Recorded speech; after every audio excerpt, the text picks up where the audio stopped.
So my amendment is pretty simple. It would prohibit any funds from being used to install, maintain, or support any communications infrastructure in DoD facilities that don't follow security protocols. And it prohibits the Secretary of Defense from communicating about classified military operational plans using insecure methods. I'm proud to represent San Diego, the biggest military community in the country. And when I go home, it's my job to look those military family members in the eye and tell them I'm doing everything in my power to keep their loved ones safe. That's why I find it so disgraceful that Secretary Hegseth was so cavalier and reckless with sensitive information about an imminent military strike, jeopardizing operational integrity and potentially putting our service members' lives at risk. I would expect our top military advisor in this country to have the utmost care and caution and reverence for our service members' safety. But as we all know, that is not the type of Secretary of Defense that we have. In April, the Associated Press reported that Secretary Hegseth used Signal to discuss classified military operations and had an internet connection that bypassed the Pentagon security protocols set up in his office to use Signal on his personal computer. That shows a blatant disregard for our security protocols that shouldn't be repeated. I know every person on this committee cares deeply about the safety of our service members, so I hope that there will be unanimous support for my amendment to protect classified information and the safety of our service members. I yield back. Chair recognizes himself. Much like the previous amendment, this is just another political attack on the Secretary of Defense. Everyone with a clearance is briefed on proper handling of classified information and must sign an appropriate oath. We should let the ongoing review play out.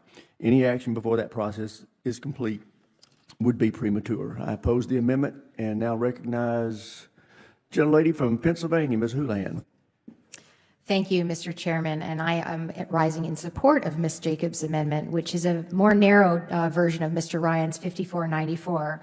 As she mentioned, it prohibits the SecDef from communicating about classified material using personal devices and insecure methods, and it states that no funds can be used to install or to maintain or support any communications infrastructure in DoD facilities that are not in compliance with relevant standards.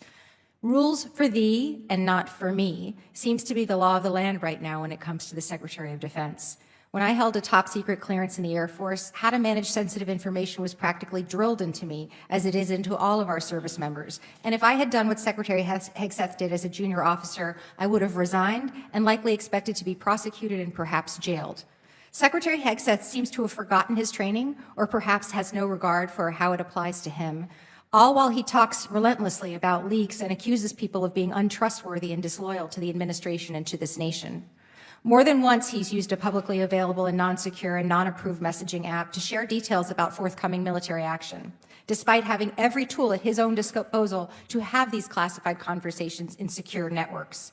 His negligence could have put our service members at risk, and it could have killed them. But he and other members of the administration have continued to downplay the situation, including in front of this committee. If members of this committee were really true to themselves, I very much believe that they know that we shouldn't even have to have this amendment codified. But sadly, with this particular Secretary of Defense, here we are. This is where we are. And we should collectively, bipartisanly, be supportive of it. What Secretary Hegseth did has had no repercussions for him. So I guess we genuinely, legitimately need a law. I believe that if Secretary Hegseth had any decency, he would have long ago resigned over this conduct or had some sort of announcement of reform. But until then, I guess we need a very specific law.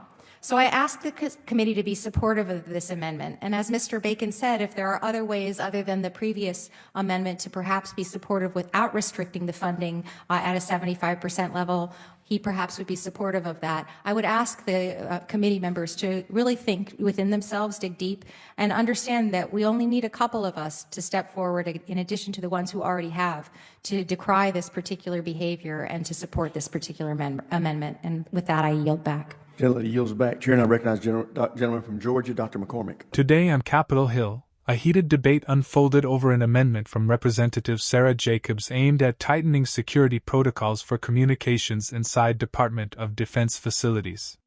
Her proposal? To block the use of any funds for installing or maintaining communication systems that don't meet established security standards, and to prohibit the Secretary of Defense from using personal or insecure channels to discuss classified military operations. This comes after reports allege that Secretary of Defense Hegseth used the encrypted app Signal on a personal computer in ways that bypassed Pentagon's security safeguards, raising concerns about operational safety. If you find it important to follow stories about military accountability and cybersecurity, subscribe so you don't miss our in-depth coverage. Supporters of the amendment, including Representatives Chrissy Houlihan, Gil Cisneros, and Seth Moulton, argued that these safeguards are standard for all service members, from junior enlisted personnel to senior officers. They painted the issue as one of basic fairness, accountability, and operational safety, emphasizing that such behavior could endanger missions and lives. Representative Houlihan noted that in the Air Force, this type of security protocol was drilled in from day one. Representative Moulton stressed that the amendment does not change policy. It simply ensures existing rules are followed, especially in the highest offices. If you value holding leaders to the same standards as those they command, hit that subscribe button so you can join the discussion in our future reports. Opponents, including the committee chair, Representative Rich McCormick, and other Republicans, said the amendment was premature. They argued that there is already an ongoing Department of Defense Inspector General investigation, and legislation could interfere with that process. They framed the proposal as politically motivated, suggesting the committee should wait for the official review's results before taking legislative action. This sets up a broader question: should Congress act quickly to prevent potential future breaches, or wait for a full investigation to conclude? If you appreciate balanced reporting that examines both sides of the aisle, subscribe so you can keep getting the complete story. This debate touches on more than just one incident. It is about how the U.S. balances rapid political oversight with due investigative process.